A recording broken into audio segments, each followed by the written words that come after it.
माथुर जी, मंच पर उपस्थित इनके टीम के अन्य सदस्यगण, एसपी साहब, ओझा साहब, नगर परिषद के हमारे ईओज, चेयरमैन राजसमंद, नाथद्वारा, अमेठ, अलग पार्षदगण, उपस्थित भाइयों और बहनों, सबसे पहले तो मैं जिन जिन को अवार्ड मिला उनको बहुत बहुत मुबारकबाद देना चाहता हूं और जो स्पॉन्सर्ड हैं उनको भी बहुत बहुत धन्यवाद देना चाहता हूं कि जिनके कारण ये कार्यक्रम यहाँ पर आयोजित हो पाया। इसलिए उनको, जितने भी स्पॉन्सर्ड हैं उनको भी व्यक्तिगत तौर पर बहुत बहुत धन्यवाद देता हूँ। मनोज माथुर जी राजस्थान और नेताओं का संबंध बहुत लंबे समय से है। नेता कोई भी कार्रवाई करे, कोई गतिविधि करे और जनता के बीच में नहीं जाए तो वो भी लोकतंत्र के लिए ठीक नहीं है। इसलिए एक सीधा संबंध राजनेताओं का और मीडिया का है और आईटी के ज़माने में इलेक्ट्रॉनिक मीडिया का प्रभाव बहुत ज़्यादा बढ़ गया है। अब जिस तरह का हमारा लोकतंत्र आगे बढ़ रहा है, उस लोकतंत्र में जो कम्युनिकेशन का तरीका है वो भी बदल रहा है। एक ज़माना था जब नेता भाषण देते थे। मुझे याद है कि आज़ादी के बाद हमारे देश में लोकतंत्र जब इवॉल्व हो रहा था तब नेता अलग अलग गांव में जाकर अपना भाषण देते थे और उससे अपने पार्टी की आइडियोलॉजी को प्रोपेगेट करते थे और पार्टी का प्रचार प्रसार भी होता था। इसलिए आज़ादी के बाद आपने देखा होगा कि जिसमें अच्छी बात कहने की कला है वो उतना ही पॉपुलर लीडर होता था और उस पॉपुलर लीडर के कारण जिस पार्टी को वो रिप्रेजेंट करता था उस पार्टी को उसका एडवांटेज भी मिलता था। हमारे राजस्थान में सरकार कांग्रेस की बनी 1952 में। उस समय किसी ने कल्पना नहीं की थी कि भैरव सिंह जी शेखावत जो एक विधायक के रूप में विधानसभा में आए हैं वो कालांतर में जाकर राजस्थान के नेता बनेंगे और देश के उपराष्ट्रपति बनेंगे। पर उनका जो बोलने का तरीका था और उस बोलने के आर्टिकुलेशन से राजस्थान के पूरे प्रदेश में उन्होंने बहुत ट्रेवल किया, अलग अलग जगह पर जाकर अपनी बात को जनता के बीच में कहा और वो नेता के रूप में उभरे। तो उसमें एक कला थी अपने बोलने की और लोगों के बीच में जाकर अपने बात को कहने की। उसके बाद परिवर्तन हुआ, प्रिंट मीडिया आया। प्रिंट मीडिया के माध्यम से लोग अपनी बात कहकर और अपनी पार्टी की रीति नीति को प्रोपेगेट कर रहे थे और उसके माध्यम से अलग अलग पार्टी के अलग अलग नेता अपने अपने क्षेत्र में उभर रहे थे। चाहे राजस्थान पत्रिका हो, राजदूत हो, फिर भास्कर हो, ये जो अखबार राजस्थान में आए उनसे भी लोगों ने अपने नए नेतृत्व को पहचान करने की कोशिश की। और इस देश में आज़ादी के बाद 1952 से लगाकर अभी तक अलग अलग ज़िलों में अलग अलग लोग नेता बने, प्रदेश लेवल पर उन्होंने नेतृत्व किया। और उनका एक जो कम्युनिकेशन का मीडिया था वो प्रिंट मीडिया था। फिर प्रिंट मीडिया के बाद परिवर्तन हुआ और इलेक्ट्रॉनिक मीडिया आया और इलेक्ट्रॉनिक मीडिया के माध्यम से भी बात अपनी कम्युनिकेट करने में नेताओं को ये एडवांटेज मिल गया कि उनको ट्रेवल कम करना पड़ रहा। पहले ट्रेवल ज़्यादा करना पड़ रहा था अपनी बात को आर्टिकुलेशन करने का, पर इलेक्ट्रॉनिक मीडिया आने के बाद ये काम हमारा सुलभ कर दिया। इलेक्ट्रॉनिक मीडिया ने इनके एंकर, डिबेट, डिस्कशन, उस पर लोगों की अपनी बात कहकर लोग अपना नेतृत्व की क्षमता को प्रदर्शित कर रहे थे और आगे बढ़ने का काम कर रहे थे कम्युनिकेशन में। अब एक स्टेप आगे बढ़ गया, अब आईटी का माध्यम आ गया। आज की डेट में आईटी के माध्यम से यूट्यूब, इंस्टाग्राम और सब चीज़ों से अपनी बात कहकर हम इन चीज़ों को आगे बढ़ाने का काम करें। जैसे जैसे लोकतंत्र बढ़ रहा है वैसे वैसे जो कम्युनिकेशन का है वो तरीका भी बदल रहा है और उससे लोकतंत्र मजबूत भी होता जा रहा है। और जो वी आर इवॉल्विंग है, डेमोक्रेसी इवॉल्व हो रही है देश में, तो कम्युनिकेशन का ये तरीका भी बदल रहा है। तो मुझे अच्छा लगा कि पहले प्रयास दिल्ली लेवल पर हुए कि जो बड़े चैनल्स थे वो इस तरह के प्रोग्राम आयोजित करते थे दिल्ली लेवल पर। फिर अलग अलग प्रदेश की राजधानियों में प्रोग्राम आयोजित होने लगे और अब जाकर डिस्ट्रिक्ट लेवल पर इस तरह के प्रोग्राम आप आयोजित कर रहे हैं। मैं आपको इसके लिए बहुत बहुत धन्यवाद देता हूँ। और आपने इसका नाम लिखा vibrant Rajasthan. Vibrant Rajasthan democracy के अलग अलग ऑर्गन है। डेमोक्रेसी के एक ऑर्गन है गवर्नमेंट के employee, we call it bureaucrats. सरकार जो इलेक्टेड गवर्नमेंट है वो पॉलिसी बनाती है, एग्जीक्यूटिव का काम करते हैं, जो हमारे एम्प्लॉई होते हैं वो करते हैं, जो अलग अलग विभाग में काम करते हैं। पुलिस के काम करने वाले जितने हमारे भाई हैं वो उनका काम है लॉ एंड ऑर्डर के बारे में प्रभावशाली ढंग से काम करना, सरकार की नीतियों, जिस तरह का क्राइम बढ़ रहा है उसको एड्रेस करना। नगर पालिका में काम करने वाले आदमी हैं, उनकी अलग तरह की भूमिका है। हम नगर पालिका में जो सरकार अपेक्षित करती है उनके कार्यक्रमों को लागू करना और मोटे तौर पर सफाई, बिजली और इस तरह की जो समस्या है लोकल लेवल पर उनके काम करना। और जो हमारे अच्छे एनजीओ हैं वो अलग अलग समाज में काम करके ये काम करें। तो डेमोक्रेसी के डिफरेंट ऑर्गन हैं, उन ऑर्गन में आपने अच्छे पुलिस अधिकारियों को भी आपने सम्मानित किया, उसके लिए भी आपको धन्यवाद। नगर पालिका में अच्छा काम हो रहा है, उनके लोगों को भी आपने सम्मानित किया, उसके लिए भी धन्यवाद। पर लोकतंत्र में जो सबसे मोटा काम है भाई, किसी भी चीज़ में जिस पर ज़्यादा ध्यान देने की आवश्यकता है, वो है हम देश में हमने पार्लियामेंट्री डेमोक्रेसी को अडॉप्ट किया, पर हमने पॉलिटिकल एजुकेशन जितनी होनी चाहिए उतनी पॉलिटिकल एजुकेशन नहीं दी। अब मुझसे कोई पूछते हैं कि पॉलिटिकल एजुकेशन की आप बात क्यों करते हो, तो पॉलिटिकल एजुकेशन का मतलब ये है कि पार्लियामेंट्री डेमोक्रेसी में हमने ये एनविसेज किया, हमने ये सोचा कि अलग अलग पॉलिटिकल पार्टीज़ अपनी रीति नीति के आधार पर लोगों के बीच में जाएगी, वोट लेगी, सत्ता में आएगी और उन नीति के आधार पर अपनी नीतियाँ बनाकर प्रदेश और देश को आगे बढ़ाने का काम करेगी। इसीलिए हमने पार्लियामेंट्री डेमोक्रेसी में संसद की कल्पना की, सांसद होंगे। हमने विधानसभा की कल्पना की कि एमएलए होंगे। हमने कल्पना की कि लोकल सेल्फ गवर्नमेंट होगी 73-74 अमेंडमेंट के बाद। हमने एंटिसिपेट किया कि हम हर 5 साल में चुनाव कराएंगे, पंचायती राज के और लोकल सेल्फ के। हम पार्षद चुनेंगे, हम वार्ड पंच चुनेंगे, सरपंच चुनेंगे, पंचायत सदस्य चुनेंगे, जिला परिषद चुनेंगे। पर हमने उनको ये नहीं एजुकेट किया कि हमारी कॉन्स्टिट्यूशन में क्या क्या रोल एनविसेज किए हैं सांसद को, क्या क्या रोल एनविसेज किए हैं असेंबली में। कॉन्करेंट लिस्ट बनी हुई है जिसमें कुछ सब्जेक्ट है जिस पर कानून बनाने का अधिकार संसद को है और उन्हीं कानूनों बनाने का अधिकार स्टेट असेंबली को ही है। वो सब्जेक्ट कॉन्करेंट लिस्ट में है। पर कुछ बिल्कुल एक्सक्लूसिव सब्जेक्ट्स हैं जो डोमेन आता है गवर्नमेंट ऑफ इंडिया के। एक सांसद एग्रीकल्चर, एजुकेशन जो स्टेट के सब्जेक्ट्स हैं उनके बारे में बहुत बात नहीं कर सकता है, लेकिन सांसद से अपेक्षा की जाती है कि डिफेंस के बारे में, फॉरेन पॉलिसी के बारे में, कॉमर्स के बारे में, अलग देशों के साथ हमारा संबंध क्या रखना है, उनके निर्णय करने का जो काम है वो मोटे तौर पर पार्लियामेंट में होता है और संसद में बनता है। तो हमने संविधान में वो विषय चिन्हित किए हैं। इन विषयों के संबंध में ही चुना हुआ सांसद अपनी भूमिका का निर्वहन करेगा। ठीक इसी प्रकार हमने स्टेट सब्जेक्ट है संविधान में, उन स्टेट सब्जेक्ट के बारे में ही चुना हुआ विधानसभा का सदस्य विधानसभा में अपनी भूमिका का निर्वहन करेगा। पर हमने इन लोगों को एजुकेट नहीं किया कि जो चुना हुआ पंचायत समिति का सदस्य, जिला परिषद का सदस्य या नगर पालिका का सदस्य, उसकी भूमिका क्या, वो क्या काम करेगा। यदि स्टेट गवर्नमेंट फाइनेंस डिवॉल्व नहीं करे म्यूनसिपैलिटी के पास, तो म्यूनसिपैलिटी के पास कोई सोर्स ऑफ इनकम नहीं है जिस सोर्स ऑफ इनकम से वो डेवलपमेंट की कल्पना कर सकता है। लेकिन वोट देकर हर आदमी आशा करता है कि मेरी नगर पालिका ये काम कर लेगी, वो काम कर लेगी। लेकिन वित्तीय संसाधन की उपलब्धता है वो तो डिपेंड करता है कि किस तरह से फाइनेंस डिवॉल्व हो रहा है, या गवर्नमेंट ऑफ इंडिया का जो डिवोल्यूशन ऑफ फॉर्मूला है उसमें कितना पैसा जो सेंटर का कलेक्शन हो रहा है उसमें स्टेट्स का हिस्सा होगा, उस स्टेट से कितना हिस्सा नीचे परकुलेट होगा, फाइनेंस कमीशन क्या है। हमने एजुकेट किया नहीं लोगों को। तो लोग ये आशा करते हैं कि चुना हुआ प्रतिनिधि है उसे वो एक ही बात है, नगर पालिका का पार्षद हो तो भी नाली बनाने का काम, एमएलए हो तो भी नाली बनाने का काम, एमपी हो तो भी नाली बनाने का काम। अब हमने जब पॉलिटिकल एजुकेशन दिया ही नहीं हमने, फिर हम एक्सपेक्ट करें कि पार्लियामेंट्री डेमोक्रेसी के आधार पर हम बहुत तेज़ गति से आगे बढ़ेंगे, तो मैं समझता हूँ कि लोकतंत्र में आगे जाकर कहीं न कहीं हमारी गाड़ी अटकेगी।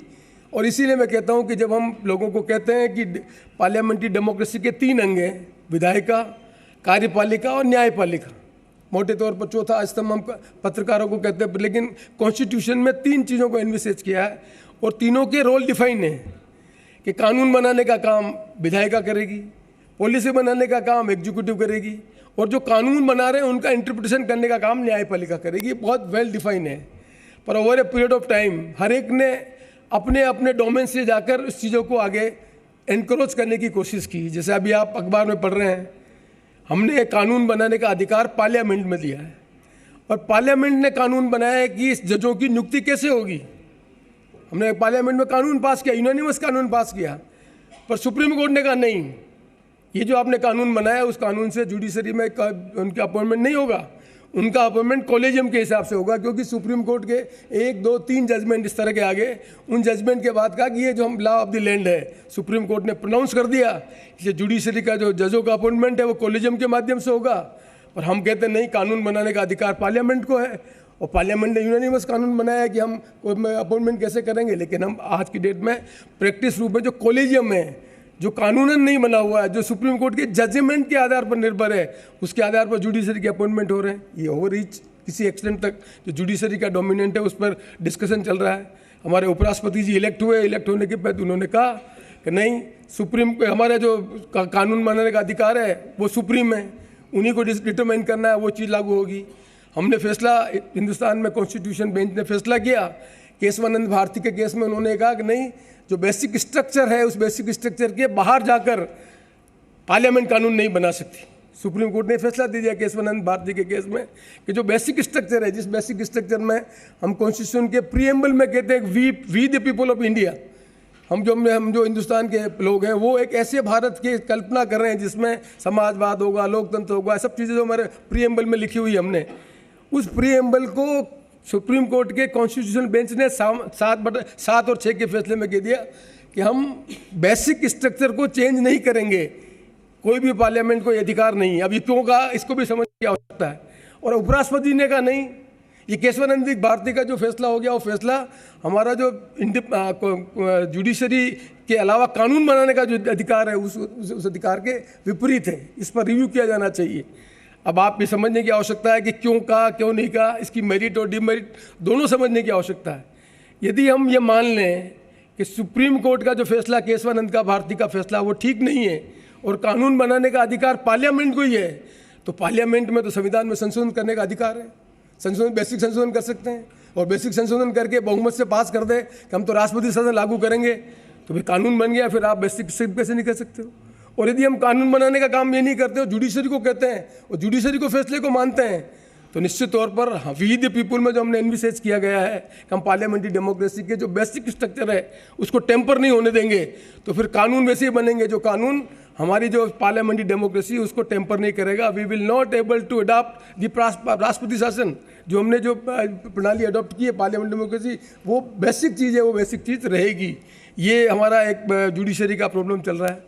अब हम जब कहते हैं कि जो विधायिका है वो विधायिका जनता की एस्पिरेशन को रिप्रेजेंट करती है, चुने हुए एमएलए, चुने हुए एमपी जो सब्जेक्ट उनको आइडेंटिफाई किए उनके बारे में डिस्कस करेंगे, एग्जीक्यूटिव पॉलिसी बनाएगी, उनकी पॉलिसी को वॉच डॉग और स्क्रूटनी करने का काम विधायिका का है। पर कितने आदमी को मालूम है कि राजस्थान की असेंबली 25 दिन चलती है, जब विधायिका 25 दिन चलती है और एग्जीक्यूटिव निर्णय करती है, तो उस एग्जीक्यूटिव के निर्णय को स्क्रूटनी कौन कर रहा है? 25 दिन की असेंबली की मीटिंग में, 25 दिन की असेंबली मीटिंग में क्या क्या चीज़ हम कर रहे हैं? Do you know it? Parliament जो यूपी में 400 एमएलए हैं, वहाँ हाउस चलता 13 दिन, 400 एमएलए इलेक्ट हो रहे हैं, 13 दिन असेंबली चल रही है। तो जो एग्जीक्यूटिव है वहाँ पर जो निर्णय कर रही है काउंसिल ऑफ मिनिस्टर्स, उनके निर्णय की क्वालिटी को कौन स्क्रूटनी कर रहा है? कोई स्क्रूटनी नहीं कर रहा है। सो बेसिकली हम तो उनको लोगों को तो कह रहे नहीं, जनता अपना एस्पिरेशन देने के लिए एमएलए चुनेगी, एमपी चुनेगी, विधायिका एग्जीक्यूटिव के ऊपर गवर्नेंस करेगी, वो जो कानून है उनके वाचडॉग का काम करेगी, कानून ठीक ढंग के बने कि नहीं बनने में पार्टिसिपेट करेगी, और कानून खोटा बन गया, ये बन गया तो जुडिशरी इंटरप्रेट करेगी। पर हमारा जो सबसे बेसिक स्क्रूटनी करने का काम है विधायिका, उसकी मीटिंग ही 20-25 दिन चल रही है, यूपी में 14 दिन चल रही है, कुछ स्टेट में लेस देन 14 दिन चल रही है। तो जब विधायिकाओं की मीटिंग ही नहीं हो रही है तो एग्जीक्यूटिव जो निर्णय ले रही है उसकी क्वालिटी ऑफ एग्जीक्यूटिव का निर्णय को कौन अटेंड कर रहा है? So basically we are saying parliamentary democracy, but we are govern by the dictatorship of executive. Council of ministers को है, वो बैठ के जो निर्णय कर रहे हैं उससे देश चल रहा है। And what is council of minister? अब आफ्टर एंटी डिफेक्शन बिल, पहले राजस्थान में लैंड रिफॉर्म के कानून बने, आज़ादी के बाद हमने, हमारे यहाँ जागीरदारों के पास ज़मीन थी, ये थी, हमने कानून बनने के काम किए, तो प्रोग्रेसिव लैंड रिफॉर्म लाज बने और राजस्थान में बने। पर लॉ बनने के पहले हर पार्टी की मीटिंग में घंटों बहस होती थी कि ये कानून बना रहे हैं, उस कानून को हम असेंबली में लेके आए, उसके पहले पार्टी की मीटिंग होती थी। आज नहीं, आज तो एंटी डिफेक्शन बिल होने के बाद एक सेक्रेटरी बनाता है कानून, मिनिस्टर लेके आता है, आप पसंद करो या नहीं करो, आपको विप पे से आपको वोट डालना है। सो द क्वालिटी ऑफ जो कानून बन रहे हैं वो कानून भी उस क्वालिटी के नहीं बन रहे हैं। और हो क्या रहा है, हम कहते हैं मेंबर ऑफ लेजिस्लेटिव असेंबली, पर जब बिल बनता है उस बिल में पार्टिसिपेशन कितना होता है? हार्डली 1 घंटा 2 घंटा। तो द क्वालिटी ऑफ कानून बनाने का काम जो बेसिक है मेंबर ऑफ लेजिस्लेटिव असेंबली या मेंबर ऑफ पार्लियामेंट है, वो तो लिस्ट काम हो गया। So basically the assembly and parliament became the platform of ventilating the grievances को वेंटिलेट करने का प्लेटफॉर्म हो गया। ये तो हमने एनविसेज किया ही नहीं, पार्लियामेंट्री डेमोक्रेसी में ये होगा। यदि पार्लियामेंट्री डेमोक्रेसी में पीपुल एस्पिरेशन को विधायिका और सांसद यदि रिफ्लेक्ट नहीं करेंगे तो उसके एब्रेशन होंगे, whether it is JP movement, with agriculture movement, फिर एनीथिंग मूवमेंट, क्योंकि ये हमारी जो एस्पिरेशन है उसको रिप्रेजेंट नहीं कर रहे हैं, एग्जीक्यूटिव उसको चीज़ों को एब्जॉर्व नहीं कर रही है, तो फिर आंदोलन हो रहे हैं जो धीरे धीरे यदि आंदोलन की संख्या बढ़ती रहेगी तो फिर लोगों का विश्वास असेंबली और पार्लियामेंट में खत्म हो जाएगा। सो पार्लियामेंट्री डेमोक्रेसी के ये जो चीज़ें हैं उन चीज़ों के संबंध में पॉलिटिकल पार्टी को एजुकेट करने की ज़रूरत है। देयर है पार्लियामेंट डेमोक्रेसी पार्टियाँ होगी, बीजेपी भी होगी, कांग्रेस भी होगी, कम्युनिस्ट भी होगी और अलग पॉलिटिकल पार्टियाँ होगी, उनसे अपेक्षा की जाती है कि वो पॉलिटिकल एजुकेशन देकर लोगों का वोट लेकर सत्ता में आके काम करेगी। अब जब पॉलिटिकल एजुकेशन नहीं है तो फिर विनेबिलिटी क्राइटेरिया हो गया, जाति के नाम पर, धर्म के नाम पर, पैसे के नाम पर, विनेबिलिटी के आधार पर एमपी बन रहे हैं, एमएलए बन रहे हैं, गवर्नर कर रहे हैं, तो फिर आपकी क्वालिटी ऑफ गवर्नेंस किस तरह की होगी। तो पार्लियामेंट्री डेमोक्रेसी में जो प्री रिक्विजिट है वो प्री रिक्विजिट है डिबेट हो, डिस्कशन हो, डिसेंट हो। और डिसेंट किस पर होगा? पॉलिसी के आधार पर होगा। पॉलिसी के आधार पर हम लोगों को समझ ही नहीं रहे हैं, वोट भी नहीं ले रहे हैं और हम इलेक्ट होकर गवर्नमेंट बनाने का काम कर रहे हैं, तो फिर जो क्वालिटी ऑफ गवर्नेंस है वो क्वालिटी ऑफ गवर्नेंस ही जितनी प्रभावशाली ढंग से है वो नहीं होगी। ये बात सही है कि विद इन दिस कॉन्स्टेंट हमने प्रोग्रेस की, ये कोई हमारा नेगेटिव पिक्चर नहीं है कि हमने विद इन दिस कॉन्स्टेंट ये सब होते हुए भी कम असेंबली चल रही है, कम पार्लियामेंट चल रही है, एग्जीक्यूटिव निर्णय कर रही है, उसकी क्वालिटी ऑफ स्क्रूटनी नहीं हो रही है, फिर भी दुनिया में ताकतवर देश का हम बन के उभर रहे हैं, जीडीपी हमारी ज़्यादा है, ये सब चीज़ हमारे अचीवमेंट है। पर एक स्टेज पर जाकर यदि हमने इसको ध्यान नहीं दिया तो ये हमारे लिए आगे जाकर प्रॉब्लम क्रिएट कर देगा। हमने डेलिबरेटली पार्लियामेंट्री डेमोक्रेसी को अडॉप्ट किया क्योंकि इस देश में डाइवर्सिटी है, लैंग्वेज की डाइवर्सिटी है, रिलीजन की डाइवर्सिटी है, धर्म के प्रैक्टिस की डाइवर्सिटी है, इतनी विविधता है। इस विविधता को एब्जॉर्व करने के लिए हमने डेलिबरेटली पार्लियामेंट्री डेमोक्रेसी को अडॉप्ट किया है। If you shift from parliamentary democracy to president system तो फिर हमें नॉर्थ ईस्ट के वोट की जरूरत ही नहीं है, फिर तो यूपी, बिहार, महाराष्ट्र, तमिलनाडु में वोट लेकर कोई भी सरकार बन जाएगी। तो हमने डेलिबरेटली इस देश की विविधता को मानते हुए कि नागालैंड का आदमी भी एमपी बनेगा, केरल का आदमी भी एमपी बनेगा, यूपी का आदमी भी एमपी बनेगा, हिंदी बोलने वाला भी बनेगा, तमिल बोलने वाला भी बोलेगा, इस धर्म को मानने वाला भी बनेगा। ये हमने डेलिबरेटली पार्लियामेंट्री डेमोक्रेसी को अडॉप्ट करने के बाद ये जगह हमने दी, तब इस देश को हम आगे बढ़ाने का काम कर रहे हैं और देश एक है, मजबूत है, ये इसलिए संभव हो पाया। इसलिए मैं ऐसा मानता हूँ कि पार्लियामेंट्री डेमोक्रेसी में पॉलिटिकल एजुकेशन प्री मस्ट है। और अनफॉर्चुनेटली मेरा अपना 80 से आई बी के memory my 40 years I pass, but मुझे ऐसा लगता है कि हम पॉलिटिकल एजुकेशन का काम ही नहीं कर रहे हैं। कोई पॉलिटिकल पार्टी नीचे लेवल पर पॉलिटिकल डिस्कशन ही नहीं कर रही है। आज मैं हर एक से पूछता हूँ कि 2 साल पेंडेमिक हो गया, पेंडेमिक होने के बाद अब रिपोर्ट आ रही है, अब तो मेरे कथन के बाद और साइंटिफिक चीज़ें आने लग गई है कि जो लर्निंग में गैप हो गई है। 2 साल तक जो बच्चा पढ़ने नहीं जा रहा था, जिनके माँ बाप पढ़े लिखे नहीं थे, जो मोबाइल के माध्यम से पढ़ा रहे थे, जिस बच्चे के माँ बाप पढ़े लिखे नहीं थे, उस बच्चे ने 2 साल कैसे पढ़ाई की, हमने इसकी कल्पना नहीं की।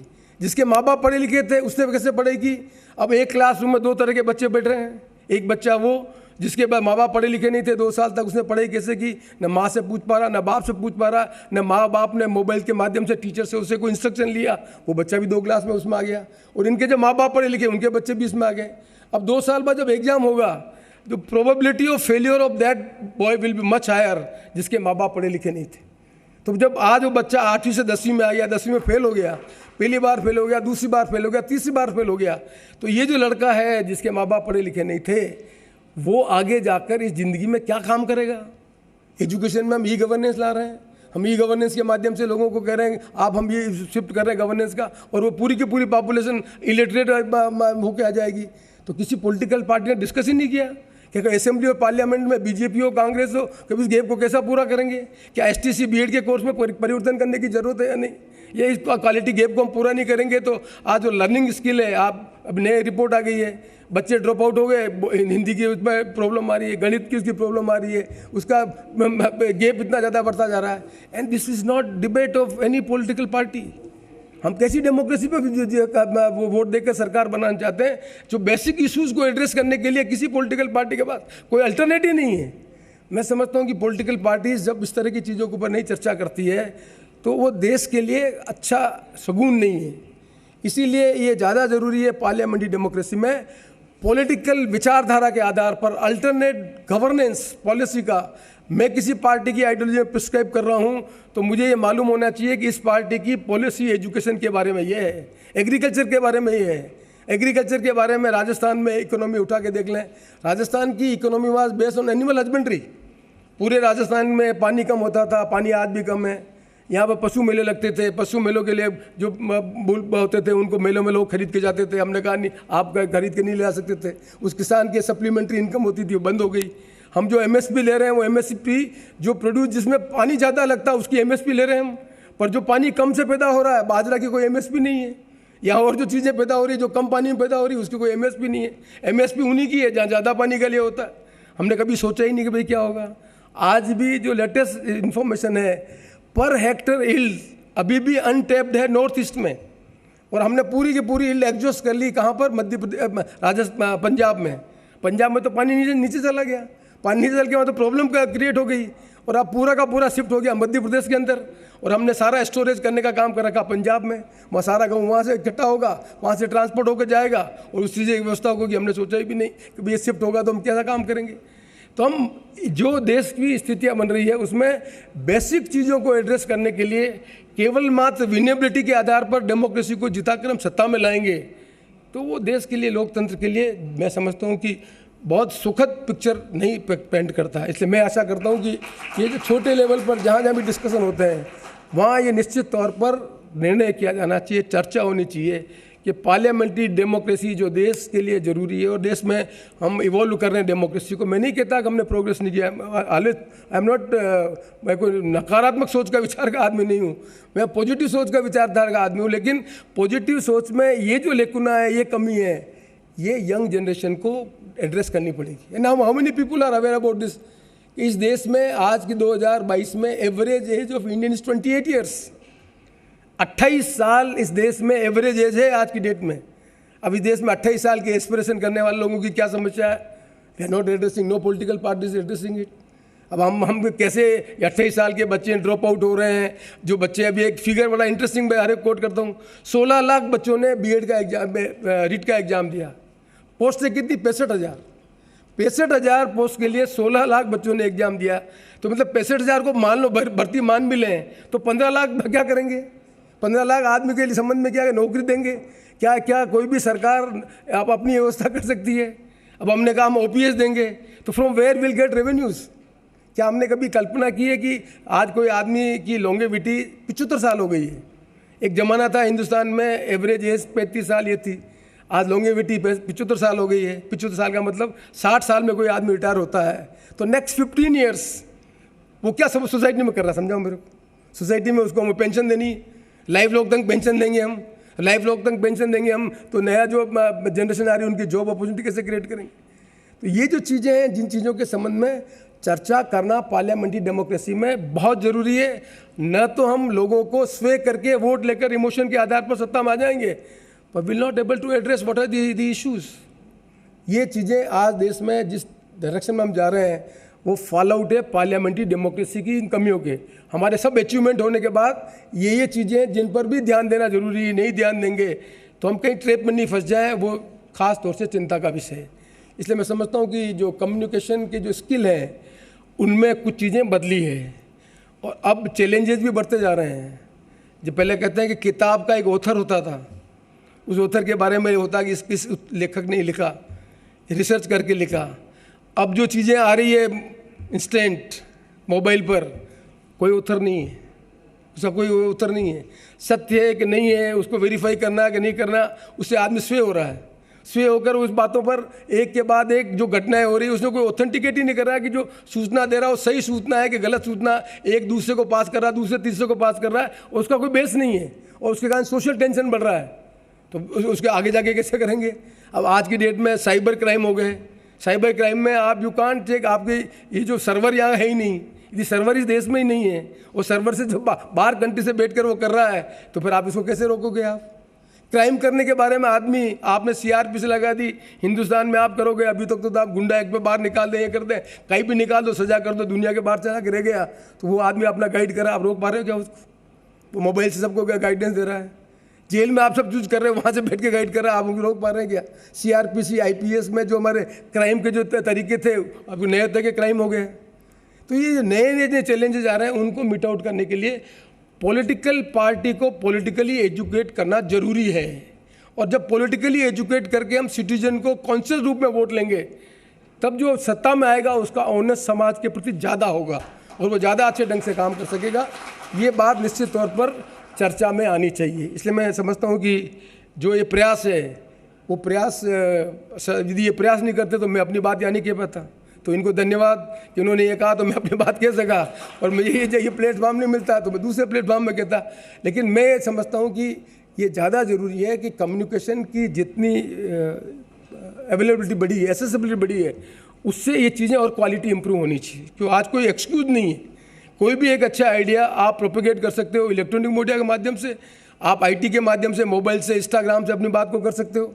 और जब जितनी बात आप एजुकेट करने का काम करोगे उतना अपनी जिम्मेदारी का निर्वहन करोगे। इसीलिए कॉन्स्टिट्यूशन में कर्तव्य की बात की गई है और ये बातें कही गई है। हम अपने सिटीजन के जो अधिकार है और कर्तव्य की बात की है। हमने न अधिकार के बारे में जानते हैं, न कर्तव्य के बारे में जानते हैं, और पार्लियामेंट्री डेमोक्रेसी में कहते हैं संविधान के आधार पर देश चला रहे हैं। तो नागरिक जो अपने कर्तव्य के बारे और उसके बारे में नहीं लिखे समझेगा तो मैं समझता हूँ हम कैसे करेंगे। हमने डायरेक्टर प्रिंसिपल क्यों बना रखे हैं? डायरेक्टर प्रिंसिपल में क्या एनविशेष किया गया? जिन लोगों ने आज़ादी की लड़ाई में भाग लिया उन्होंने कैसे देश की कल्पना की, वही तो संविधान का रूपरेखा है। उसी के अंदर तो हमें गवर्न होना है। उसमें अमेंडमेंट भी हो रहे हैं, सब कुछ हो रहा है, लेकिन बेसिक चीज़ पर यदि हम डिबेट कर रहे हैं कि हम बेसिक स्ट्रक्चर को ही बदल देंगे तो फिर बहुत बड़े चीज़ों के संबंध में हमें अपने आप को तैयार करने की आवश्यकता है। इसलिए मैं आशा करता हूं कि हम सब जो इस देश में रहने वाले हैं पार्लियामेंट्री डेमोक्रेसी में विश्वास करते हैं, किसी पार्टी में विश्वास करें, पर पॉलिसीज़ के आधार पर यदि हम पब्लिक का ओपिनियन को लेकर सत्ता में आएंगे तो मैं समझता हूं कि क्वालिटी ऑफ गवर्नेंस ज़्यादा अच्छी होगी। और जब क्वालिटी ऑफ गवर्नेंस ज़्यादा अच्छी होगी तो जिस तरह के हम लोगों को अवार्ड कर रहे हैं उसमें भी अवार्ड ज़्यादा अच्छे क्वालिटी ऑफ लोगों को जो काम कर रहे हैं उनको अवार्ड कर पाएंगे। ये एक अच्छा प्रयास है और मैं आशा करता हूँ कि धीरे धीरे इस तरह के प्रयास जो गवर्नेंस के अलग अलग अंग के लोग कर रहे हैं उनको निश्चित तौर पर सम्मानित किया जाना चाहिए, जिससे सोसाइटी में मैसेज जाए। ये काम आप कर रहे हैं उसके लिए आपको बहुत बहुत मुबारकबाद, और जितने आदमियों ने इसमें अवार्ड लिया उनको बहुत बहुत मुबारकबाद। और मुझे भी मनोज जी ने याद किया, इसलिए व्यक्तिगत तौर पर आपका बहुत बहुत आभार और आप सबका बहुत बहुत आभार। धन्यवाद। नमस्कार।